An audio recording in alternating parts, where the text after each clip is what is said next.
that our brains are very much wired not for a multicultural, multipolar, global, interconnected, whatever world. They're wired for a small tribal environment where it's 50 to 150 people. And that's why we're so tribal. Buckle up. It's the Insurance Dudes Podcast. Boom! Dr. Gleb.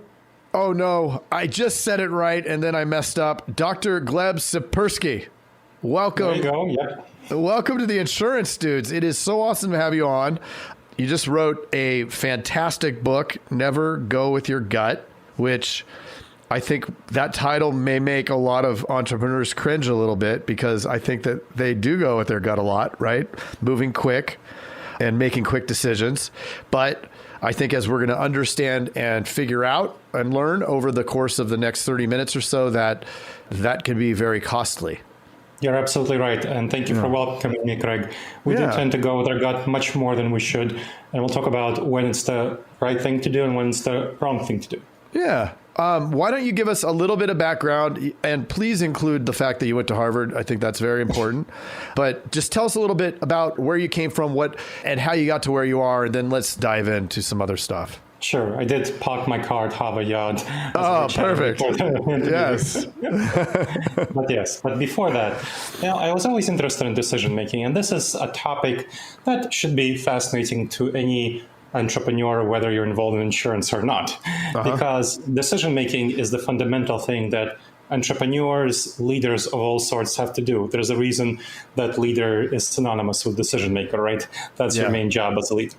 We're taught to go with our gut. And you know what? That's what my parents taught me to do when I was a child, to go with my gut. That's kind of the natural thing. We're all told that. Trust your gut, follow your heart, go with your instincts, all of that. But as I was growing up, I saw that my parents, of course, were following this advice themselves, but they were making some bad decisions in their relationship with each other. So that was a problem. And what I saw, for example, so my mom would go out, she liked to buy nice things, so she'd buy a $100 sweater.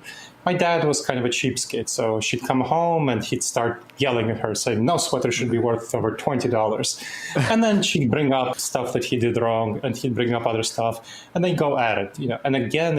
And so, well, you know what? I saw this pattern repeating. Every month, something would happen like this. And they were doing the same things that their gut was telling them to do every time that they went into it. And it was resulting in the same bad outcome. And that started causing me to think that, maybe my parents giving me this advice does not mean that I should follow this advice, does not mean that it's necessarily the right thing to do. So I was coming of age. I was 18 in 1999, when there was the people were partying like it's 1999, for those who remember that song, Prince song. Maybe that ages me. I'm right there with you. Oh, there you go. So in that time, 1999, that was the dot-com boom. And all of those business leaders of Webband, Pets.com, Boo.com, they were all booming. But when I was 21, just a couple of years later, they all went bust. And the people who were the heroes in the Wall Street Journal in 1999, they were the zeros in 2002. And you know what? They were the same people. They were making decisions the same way. But, 1 year they were praised, another year they were criticized.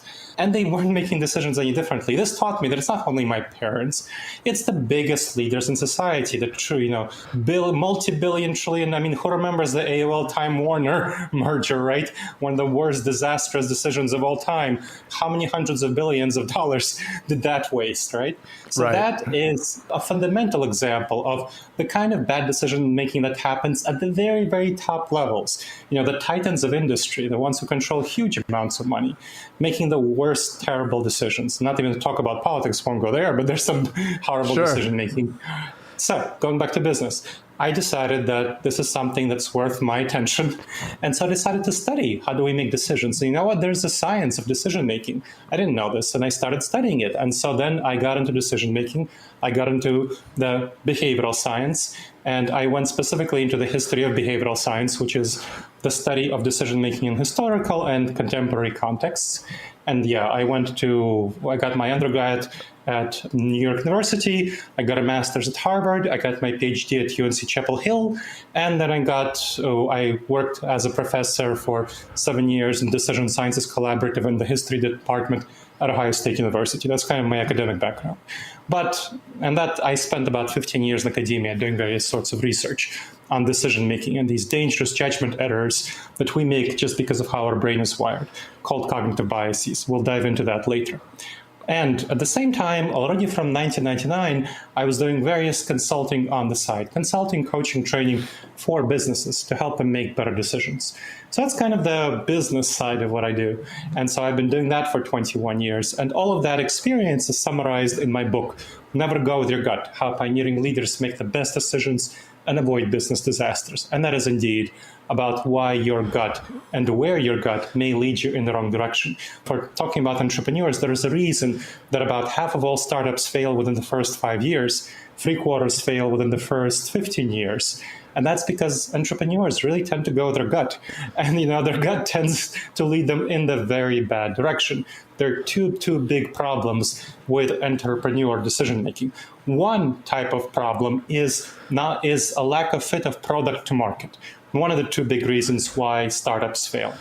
And what happens is that entrepreneurs feel that their product or service should have a market, and therefore they launch prematurely without sufficiently investigating the market. They have a feeling that it will work. And you know what? They waste a lot of money, their own money, investor money, whatever. That's a big problem. And they burn and crash out. Now, the other type of big problem is that there is a fit of product to market, but there's insufficient runway, so insufficient capital, because entrepreneurs are not focused enough. They're trying to do too many things at once, experiment with too many things at once, as opposed to focusing on the thing that's most likely to work and going deep into it. Entrepreneurs tend to pursue lots of shiny new things, and that lack of discipline causes many companies. That's another huge reason, lack of cash, that because of these distractions, that they crash and burn. And so these are two ways that entrepreneurs follow their gut that really get them in hot water. And of course, this applies to all sorts of other situations. Not entrepreneurs, intrapreneurs, all sorts of leaders make some bad decisions. And all comes from that gut reaction, these cognitive biases, these dangerous judgment errors that come from how our brains work. And so this is hardwired into our brains. And you've studied neuroscience, so you actually do have a little bit of expertise in this. Right. So here is what's going on. So looking at our brains, as you can imagine, are not really evolved, adapted to the modern environment. Now think about the modern environment. The internet really, which mediates so much of current life, has been around since the 1990s, right? I still remember that when you're signing up, right? And, getting on the phone lines. The Gen Z and millennials probably might not remember that.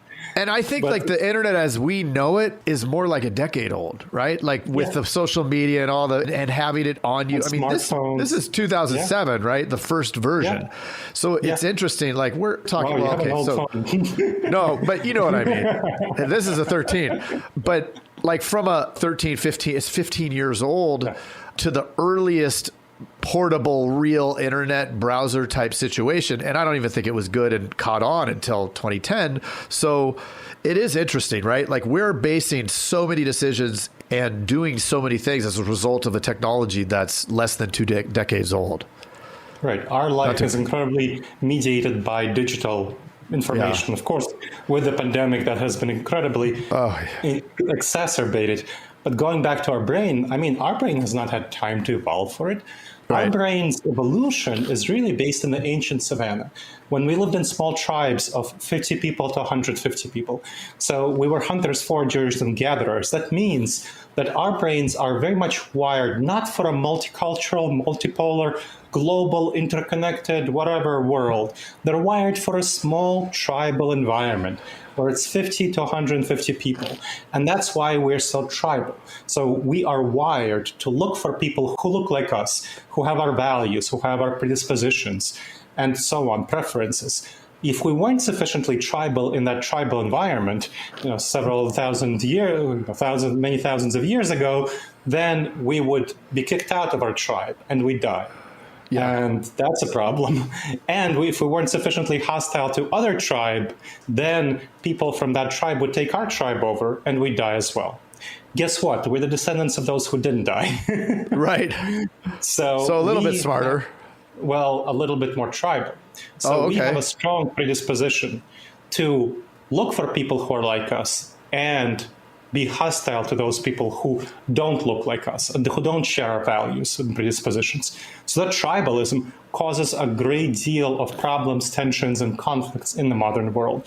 And we can dive into that. There are a whole series of these dangerous judgment errors called cognitive biases related to tribalism, the way we interact with people. Another set of dangerous judgment errors comes from what's known as the fight or flight response. You might have heard of it as the saber-toothed tiger response, when we jump at 100 shadows to get away from that one saber-toothed tiger. Well, guess what? The modern world has many, many less saber-toothed tigers, but we still respond in the modern world as though the threats we face are saber-toothed tigers. Now, in the ancient environment, it was good to jump intensely at 100 shadows. That's how we survived. Again, we're the descendants of those who jumped at 100 shadows and were able to get from the one of them away from the one of them that was the saber-toothed tiger. The ones who didn't, got eaten by the saber-toothed tiger. And so we have that instinct to make decisions very quickly, very impulsively, and very confidently, because that's what we need to do in the savannah environment. In the modern environment, we have much, much more time to decide, especially in business settings, on the kind of decisions we should make and the kind of information we should gather, but we tend not to. It doesn't feel right. It doesn't feel good. And so that feeling, that gut intuition, those feelings inside, they lie to us. They tell us that we need to make a quick decision, and it feels good to make a quick decision and move forward. That might have very bad outcomes for us, but it feels good. It similarly feels good to look for people and collaborate with people who have our predispositions, our value sets, and so on. And it feels good, it feels right, but it's a very bad idea in entrepreneurial business settings. So that's a huge problem. And there are a number of other problems. The specific way that our brain is miswired, and going back because of that evolutionary heritage, and also just because of the structure and the wiring of our brain, the shortcuts the information processing takes, those are called cognitive biases. The specific ways that our brain is miswired. There are over 100 of them, so you can take a look at the list of cognitive biases in Wikipedia if you're curious. My book, Never Go With Your Gut, How Pioneering Leaders Make the Best Decisions and Avoid Business Disasters, talks about the 30 most dangerous ones in business settings and the steps that you can take to recognize and address each one. Wow. So what I'm hearing, I'm going to break it down into agent speak. What I'm hearing is the brain has adapted over the course of, or normally adapts over the course of, from when it started, which is a couple 100,000 years ago, right? This brain that we currently have. Yes. However, the Industrial Revolution is 150 years or 170 years ago, something like that. So we've accelerated technologically in a very small amount of time, but the brain had the 200,000 years yet to get to where it needs to be. You're absolutely right. And you know what? If our brain did, we wouldn't need insurance. People who sell insurance. there wouldn't be. There wouldn't be the guys on the. Sorry, I'm sorry. Go ahead. No. We would be all rational, and we would all be buying the right insurance for us, right? We wouldn't need insurance people. We'd be carefully calibrating the kind of insurance needs we have, and we go out and we get it, right? Right. So your whole business, insurance experts, is predicated. People who sell insurance is predicated on people being rational and not getting the right insurance that they need for themselves, and then needing advice and expert guidance on what kind of insurance they need, and needing to be convinced, because people greatly underestimate the kind of risks that they face. And insurance experts, salespeople, when they recognize that's what's going on, they can sell much better to their customers if they understand the kind of cognitive biases that their clients have and how to address these cognitive biases effectively. And that's just one example of where the knowledge of cognitive biases is very helpful for people in insurance. Wow. It is interesting because you can identify where this buyer is, and then you can make the right decision how to proceed and help them get right insurance. The other thing that we obviously, especially men, have not evolved far enough is you see the guys with the ladder on top of the ladder on top of the ladder, washing the window or whatever. And so as long as those guys are around, there will be the need for insurance as well. So, that's really funny. I was just making the hard decision to not do some DIY work on my house because I feel good about myself and I do some DIY work on my house on the roof, right? But there was a situation on the roof where I would have had to place not only a roof to the ladder, but a ladder on the roof itself to get to the next part. And I looked at that and I'm like, no, that's kind of like a more intermediate advanced skill. And I'm not going to place myself in that situation. I'd rather pay, someone a few $1,000 to do that than, take the chance of breaking a leg. But I did that and I had to work through my own desire to, be the macho man and work on the roof and go on the roof. Now, one of the biggest cognitive biases for entrepreneurs is something I suffer. I mean, I'm an entrepreneur. I run a 6-people consulting company called Disaster Avoidance Experts. That's a future-proofing consultancy, which addresses these dangerous threats and missed opportunities through cognitive bias risk management.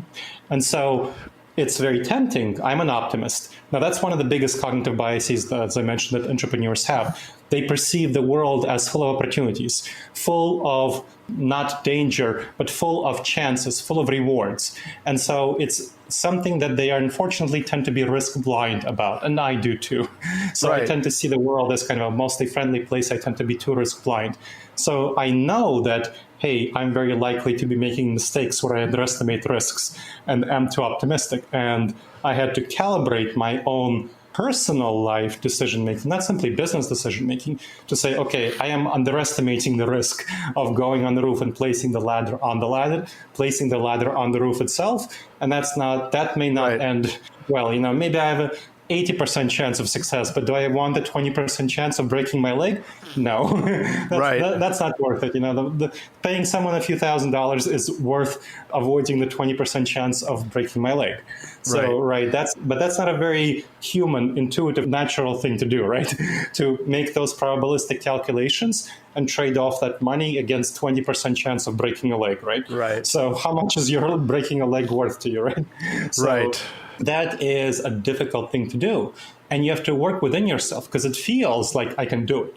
And you know what? 80% chance that I can do it is a reasonable estimate in that sort of situation. But do I want to take that 20% chance that I'll, again, break a leg or something? No. But that's something that's a difficult thing to do for entrepreneurs who are more optimistic like me. And of course, people in insurance often tend to be optimistic even though they sell insurance, because to be a salesperson, you have to be pretty optimistic. It's a difficult thing to do, to sell to people. And you have to be optimistic about your abilities and have that optimism, cheeriness to do sales. This is a difficult thing to do, and people have to understand this. And the optimism bias, so that's kind of the fight or flight response, the quick decision-making aspects of the optimism bias. Let me go to the tribalist part of optimism bias. It's very intuitive and tempting for me to work with other people who are optimists. So talking about tribalists, right? It's definitely a predisposition. Now, imagine I have run a 6-people company. Imagine if I was hiring people who are optimists around me. I mean, I'm an optimist. I'm the kind of person who wakes up before breakfast and I have 20 ideas and it feels like they're all brilliant. That's how it feels internally. I've learned in my birth experience that they're far from all brilliant. So what I have learned to do is that even though I would love to work with other optimists, I click with them very well. If I have 5 other optimists on my team, that means 120 ideas before breakfast. And we all reinforce each other's ideas because it feels like they're all brilliant. And then we're running in 120 different directions. And then my company goes bankrupt because, we're not focused enough on doing the right things. So I make sure to hire into my company people I really don't like and enjoy working with who are pessimists. These are the opposite of optimists. Well, not necessarily lawyers. Lawyers are only one subcategory of law. No, seriously, they are a subcategory of pessimists, but also people who are accountants, people who are quality managers, people who are in procurement, people who are, right, exactly. I see your face, right? All just the people I can't be around. Yeah, exactly. And it doesn't feel good to me either. But the thing is, I bring my ideas to them and they say, well, these are all half-baked potatoes, but maybe these 3 potatoes are worth finishing baking. And they are terrible at generating ideas. You don't see lawyers generating brilliant ideas or accountants or so on. But they're great at evaluating the flaws in existing ideas and addressing these flaws because they see the flaws. And they are great at improving these ideas and implementing them. They have their feet on the ground. They know how to operate and implement very well. I'm much more of the floating up in the air person who's excited and engaged. I'm the idea person and strategy. Sure. And they are much more implementation, improvement, management. And you need both to have a team be effective. You need both to have a business be effective. If you don't have enough people who are either type on your team, now you usually want the entrepreneur to be in charge unless it's a law firm, right? But you want an entrepreneur to be in charge of the organization, to have that vision, but you want somebody who is second in command to be more in the pessimist camp and kind of holding the person's feet to the ground. And so this is an example where you need that collaboration to work well, and you need to deliberately go against your intuitions in order to make good decisions. Yeah. It makes me think, like I'm trying to think of examples to provide an argument against this, just because I'm an optimist, obviously, and an entrepreneur. So if I take Thomas Edison, right, to creating the light bulb, which we can all agree, everybody listening as well, that changed the world, right? Changed the impact of everything. And how many, I think it was 1,000 or 2,000 different attempts at creating the filament that would burn long enough, right? It came from bamboo or something like that. But had he listened to the negative Nancy's that would have something to say about it along the way, I'm certain that there were plenty of people that told him he's crazy, right? Along the way, then there wouldn't be a light bulb. So at what point do you say, you know what, screw it, I'm going to keep going and I don't care about this bias? Or is it just help me navigate that? Sure. So it's the situation with Thomas Edison is a little bit tricky in terms of that, because each of the things he tried, he was experimenting. Right. So he could have stopped at an earlier point. It's not like, he didn't have things that were, pretty good. He was looking to improve on an existing.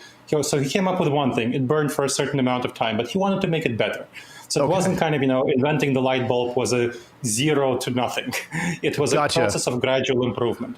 So Thomas Edison perhaps is not the best example. Okay. But there are plenty of people who, even think of entrepreneurs, right? It's often the case that an entrepreneur is not going to be successful with his or her first company. Right. They often, that's why you hear people about being serial entrepreneurs. Maybe you're going to be successful in your second or your third company. And you'll often see that investors, I do some advising for VCs. And when I talk to VCs and when we are when I'm helping them evaluate a potential investment, I often look at the investor and see, entrepreneurial team and see, have they actually run a startup before? Has it failed? Did it fail for the right reasons? Meaning something like, they learned something from it. The idea was almost good, but there was something about the project or the environment. So what was the situation? Did they have experience? Yeah. So if they failed for not incompetence, but external contextual reasons, I like that sort of investment more than someone who has not failed before because they're less experienced. So you want to see if an entrepreneur learned and got out of a failing enterprise in a timely manner. Because if you don't get out and you try to grind on when it's really not something that's taking off, it might become a hobby for you, but it's not going to be a good business. So you don't want to invest too much of your efforts into an idea.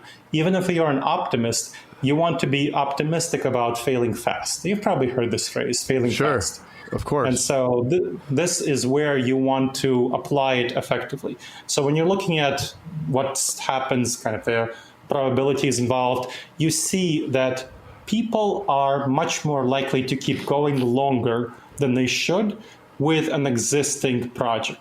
It's called sunken costs. So we're talking about another cognitive bias. So sunken costs, that's one of the cognitive biases where when we invest resources, money, time, efforts, emotions, social capital into some project or into some relationship, we tend to keep throwing good money after bad. Now, why is that?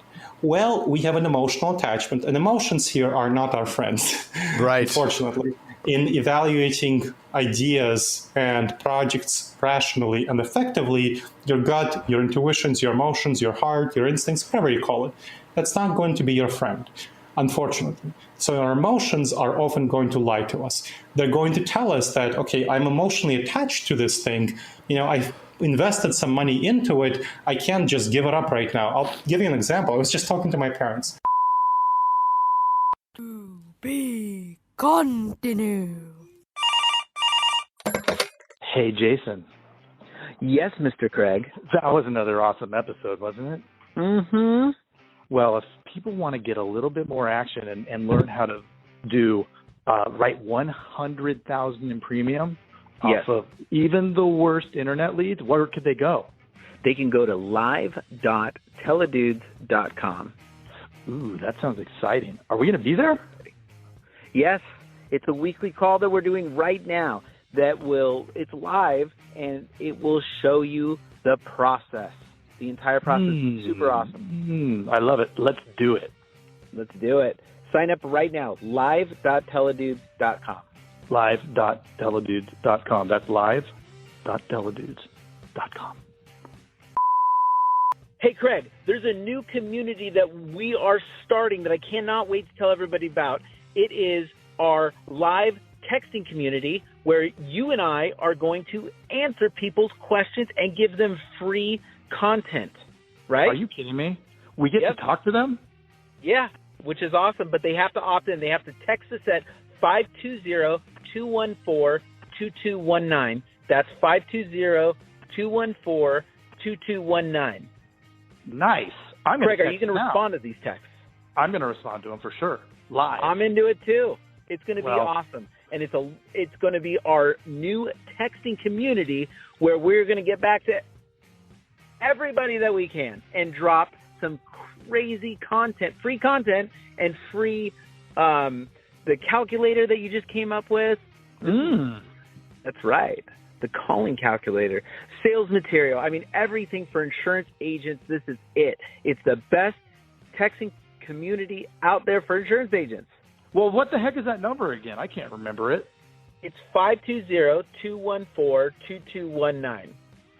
That's 520-214-2219. I love it. I'm going to text it right now.